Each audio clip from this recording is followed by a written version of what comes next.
3 میں سے کوئی ایک بینیفٹ لازمی ملتا ہے.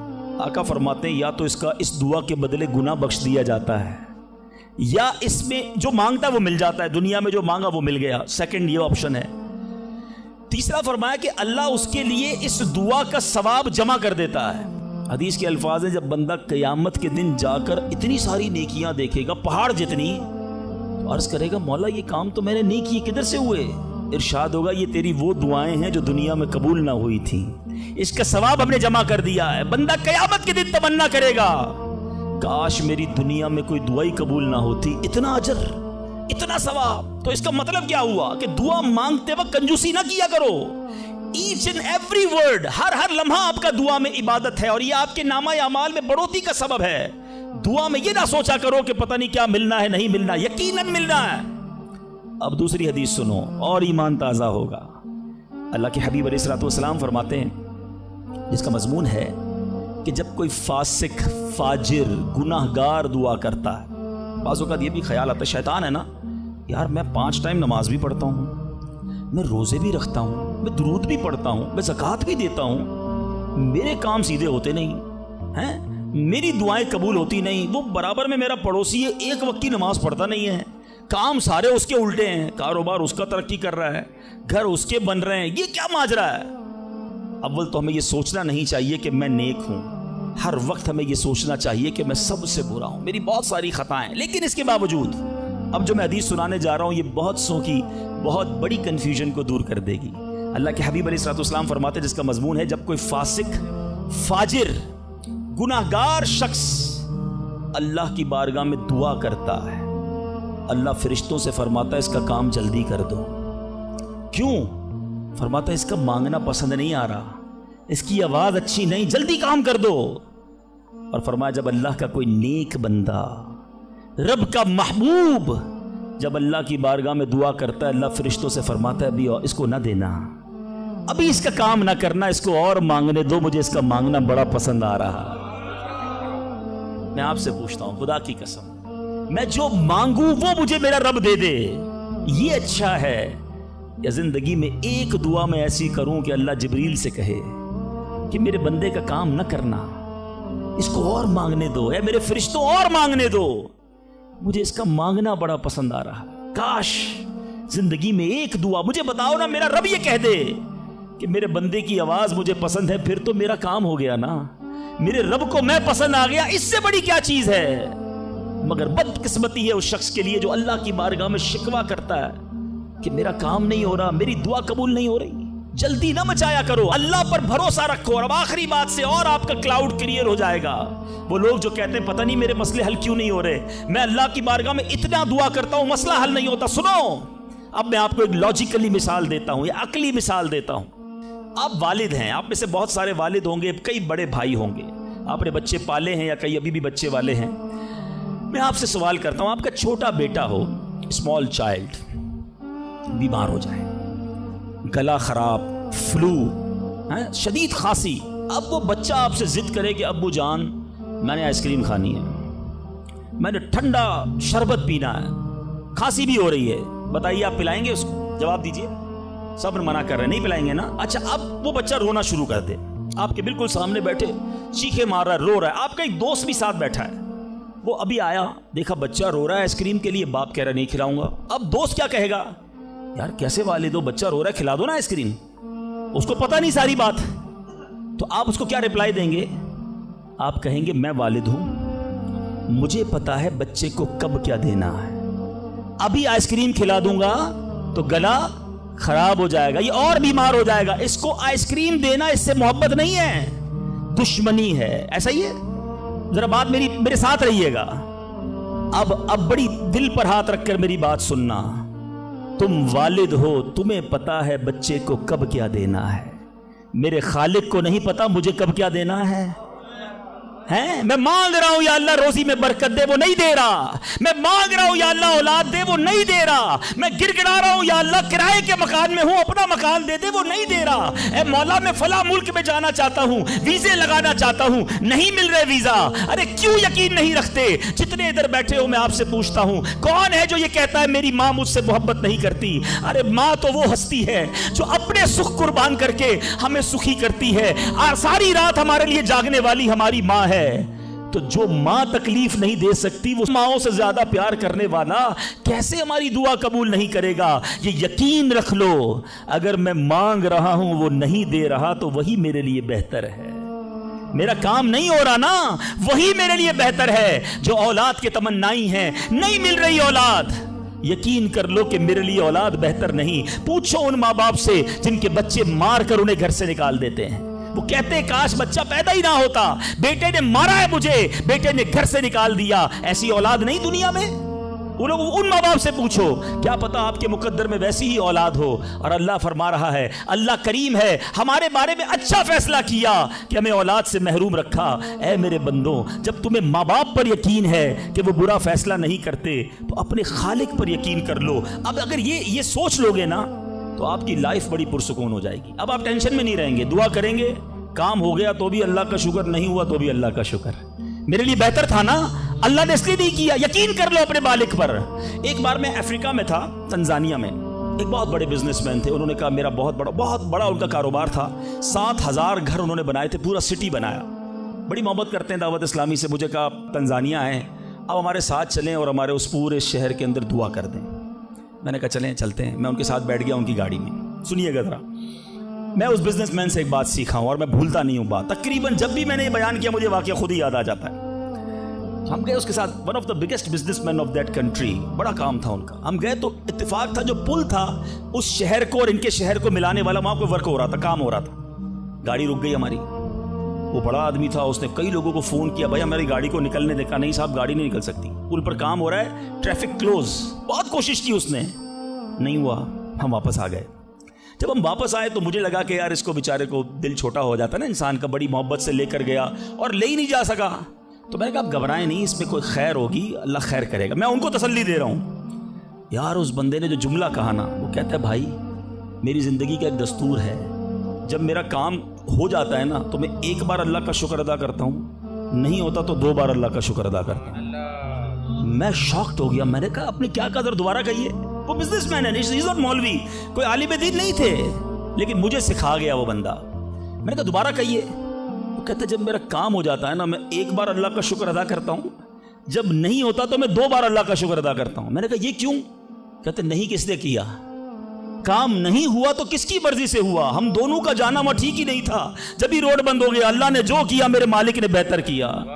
میں نے کہا یار آپ کمال کی شخصیت ہو، میں اتنا خوش ہوا اس بندے سے۔ یہ فارمولہ یاد کر لو، لائف پرسکون ہو جائے گی۔ جو مانگو مل جائے یا اللہ تیری مہربانی، جو نہ ملا یا اللہ پھر بھی تیری مہربانی، تو میرے ماں سے زیادہ مجھے چاہنے والا ہے، بہتر تھا جبھی تو نہیں دیا۔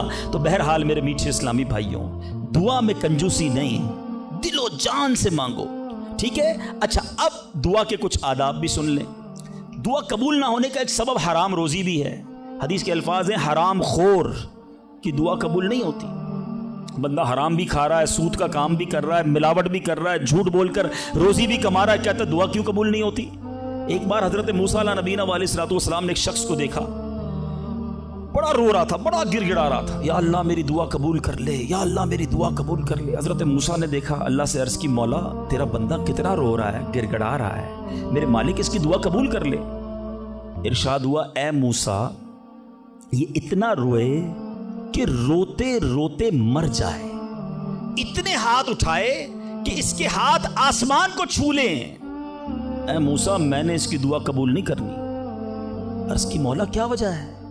ارشاد ہوا اے موسیٰ یہ کھاتا حرام ہے، اس جو لباس پہنا یہ حرام ہے۔ سوچئے اللہ کے نبی سفارش کر رہے ہیں اللہ اس کی دعا قبول کر لے، مگر حرام کھانے والے کی دعا قبول نہیں ہوتی۔ اپنی روزی پاکیزہ کرو۔ آپ میں سارے چاہتے ہیں نا مستجاب الدعوات بن جائیں۔ مستجاب الدعوات کے معنی کیا ہے؟ جس کی ساری دعائیں قبول ہوں، سب چاہتے ہو نا؟ حضرت سعد بن ابی وقاص نے پیارے آقا سے سوال کیا، کیا بیوٹیفل کوسچن کر لیا، ہمارے کام سیدھا ہو گیا۔ آقا سے عرض کی یا رسول اللہ میں مستجاب الدعوات بننا چاہتا ہوں، I want to be مستجاب الدعوات۔ نبی پاک نے کوئی لمبا چوڑا، آپ کو تو پورا سلیبس دیا جاتا ہے نا، پی ایچ ڈی کرنا ہے تو اتنی کتابیں پڑھو، ایم بی بی ایس کرنا ہے تو اتنی کتابیں پڑھو، لیکن مستجاب الدعوات تو کمال ہو گیا نا، اس سے بڑی ڈگری ہے کوئی؟ جو دعا مانگو وہ مل جائے. کوئی بڑا سلیبس نہیں دیا نبی پاک نے, اتنے سال روزے رکھو, اتنی تلاوت کرو, اتنے سجدے کرو, اتنے طواف کرو. سنو, ایک لائن میں میرے آقا نے جواب دے دیا. فرمایا اے سعد, اپنے لقمے پاکیزہ کر لو تو مستجاب الدعوات ہو جاؤ گے. That's it. غذا پاکیزہ ہو, آپ کی دعائیں قبول ہونا شروع ہو جائیں گی. ایک اور بڑی اہم بات جو مسٹیک کر جاتے ہیں وہ کیا ہے کہ ہم دعا کے اندر فوکس نہیں کرتے. یاد رکھیں, اللہ غافل دل کی دعا نہیں سنتا, یاد رکھیے گا. مثال کے طور پہ ہم دعا کرتے وقت آمین, ابھی ادھر دیکھ رہے ہیں, آمین آمین آمین, بات اللہ سے کر رہے ہو اور دھیان کہیں اور ہے. اس کو میں آپ کی اگزامپل دیتا ہوں. آپ میں سے کئی ٹیچرز بیٹھے ہوں گے, پروفیسر بیٹھے ہوں گے, سیٹھ بیٹھے ہوں گے, والد بیٹھے ہوں گے. آپ کا اسٹوڈنٹ آپ کے سامنے بیٹھا ہے, آپ کا بیٹا آپ کے سامنے بیٹھا ہے, آپ کا ماتحت آپ کے سامنے بیٹھا. آپ اس کو بڑا کوئی بات سمجھا رہے ہیں, بیٹا دیکھو یوں کرنا یوں کرنا ہے. وہ کبھی ادھر دیکھے, کبھی ادھر دیکھے, کبھی موبائل نکال لے. کیسا لگے گا آپ کو؟ کمال ہے یار, میں تم سے بات کر رہا ہوں اور تمہارا دھیان کہیں اور ہے. توجہ سے سنو. آپ کو برا لگتا ہے آپ کا بچہ آپ کی بات نہ سنے. تم رب کی بارگاہ میں ہاتھ اٹھا کر دھیان کہیں اور ہے, کدھر سے دعا قبول ہوگی؟ یہ بے ادبی ہے. بارگاہ الہی میں حاضر ہیں تو بس فوکس, پتا چلے میں کس کے دربار میں ہوں. آنکھیں جھکی ہوں, ادب سے بندہ بیٹھے وضو کر کے, ہیں اس کا خیال مالک کے دربار کی طرف ہو کہ غلام ایک مجرم بادشاہ کے دربار میں ہاتھ اٹھائے, بھکاری بن کر حاضر ہوا ہے. پھر دیکھیں کیسے عطا ملتی ہے. ایک اور مسٹیک, دعا قبول نہ ہونے کا ایک سبب, اور وہ ہے یقین. ایک بڑا پرابلم یہ ہے, بندہ کہتا ہے یار چلو مانگ لیتے ہیں, باقی ہوتی نہیں اپنی دعا قبول. روایتوں کا مضمون ہے جو بندہ یہ کہے نا کہ دعا پتہ نہیں قبول ہوگی یا نہیں, اس کی قبول ہی نہیں ہونی ہے, وہ نہ مانگے. یقین چاہیے, وہ بلیف چاہیے, وہ یقین ساتھ ہو تو پھر دعا عرش تک جاتی ہے. ایک واقعہ مجھے یاد آیا. ایک بار ایک گاؤں میں بارش نہیں ہو رہی تھی, بڑا زبردست قحط. گاؤں والوں نے طے کیا چلو مل کر ذرا دعا کرتے ہیں, نماز استسقاء وغیرہ پڑھتے ہیں. گاؤں کے سارے لوگ جمع ہوئے, ہزاروں کا مجمع. کئی سالوں سے اس گاؤں میں بارش ہی نہیں ہوئی, پتے پتے کو, بوند بوند کو لوگ ترس رہے, قحط. ایک نوجوان, ایک ینگسٹر آیا, ہاتھ میں اس کی چھتری ہے. سارے گاؤں والے ہنسنے لگے کہ اللہ کے بندے, کئی سالوں سے ایک قطرہ پانی کا نہیں گرا, تم چھتری لے کر آئے ہو. اس نوجوان نے کمال کا جواب دیا کہ جس سے مانگنے آئے ہیں وہی تو برسانے والا ہے. اب اگر اس نے برسا دی تو کیا بھیگتے ہوئے جاؤں گا؟ اب ہوا یہی. کتاب میں لکھا سب نے دعا مانگی, نوجوان کے یقین کی برکت سے دعا کے دوران موسلا دھار بارش شروع ہو گئی. سارا گاؤں بھیگتے ہوئے گیا, نوجوان چھتری کے نیچے چلتا ہوا جا رہا ہے. یقین ہوگا تو کام ہوگا. دعا پر یقین نہیں, اللہ پر ہی یقین نہیں ہے تو کام کیسے ہوگا؟ یہ تو چند میں نے آداب بیان کر دیے. اب میں دو بڑی اہم باتیں کرنا چاہتا ہوں کہ دعا جو ہے نا ماں باپ کی, وہ بڑی امپورٹنٹ ہے. بعض اوقات ہم سمجھتے ہیں کہ یار کام نہیں ہو سکتا میرا, بڑا ٹپیکل ہے, میں بڑی مشکل میں پھنس گیا ہوں, میرے مسائل بہت ہیں, یہ مسئلہ حل ہو ہی نہیں سکتا, میں اتنے بڑے قرضے میں آ گیا ہوں کہ وہ قرضہ کیسے اترے گا؟ میں ساری زندگی نوکری کرتا رہوں, قرضہ تو نہیں اترنا, میری یہ بیماری ڈاکٹر کہتے ٹھیک ہی نہیں ہوگی. یہاں آ کر ہمارا کانفیڈنس شیک ہو جاتا ہے, ہم اللہ سے بھروسہ اٹھا لیتے ہیں, ہمیں لگتا ہے نہیں یار یہ پرابلم سالو نہیں ہو سکتا. آج ایک بات سیکھ کر جانا, جو پرابلم آپ کے سامنے بہت بڑا ہے نا وہ آپ کے لیے بڑا ہے. ان اللہ علی کل شیء قدیر, میرا مالک جب چاہے جیسے چاہے حکم فرمائے اور مسئلہ حل ہو سکتا ہے. اب میں آپ کو